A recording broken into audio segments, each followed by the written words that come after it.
Genèse, architecture divine ou jardin secret. Le récit de la création, principalement consigné dans le livre de la Genèse, n'est pas un bloc monolithique. Il est traversé par des tensions qui font l'objet d'un débat incessant. Pour être pleinement éclairé sur ce sujet, une distinction s'impose. Celle entre les contradictions internes, entre les chapitres 1 et 2 de la Genèse, et les tensions externes, avec le savoir scientifique moderne. Avant d'élaborer, n'oubliez pas de vous abonner pour plus de contenu et de le partager avec vos amis. Le duel chronologique, Genèse 1 contre Genèse 2, dans le livre de la Genèse, les récits de la création présentent des chronologies et des perspectives théologiques radicalement distinctes. Que nous dit Genèse 2?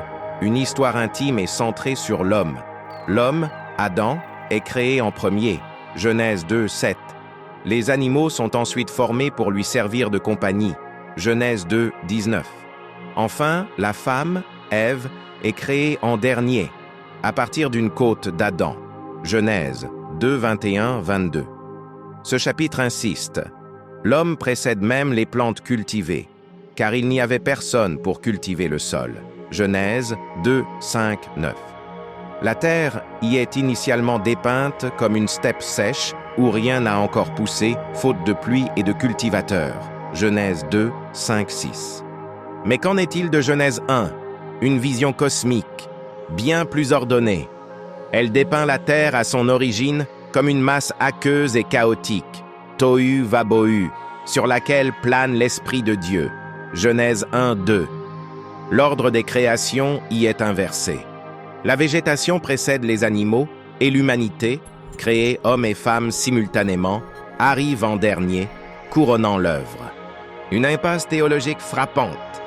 La juxtaposition de ces deux récits nous conduit à une impasse frappante. Sommes-nous face à deux versions complémentaires ou à deux théologies qui s'opposent violemment? Genèse 1 nous offre une vision cosmique, où la création est orchestrée comme un calendrier majestueux et où l'humanité n'est qu'une partie d'un ensemble plus vaste, créé pour dominer. Genèse 2, quant à elle, propose un récit intime, passionnément anthropocentré et hiérarchisé, où l'homme est la raison d'être de tout, et la femme, une nécessité tardive pour pallier sa solitude.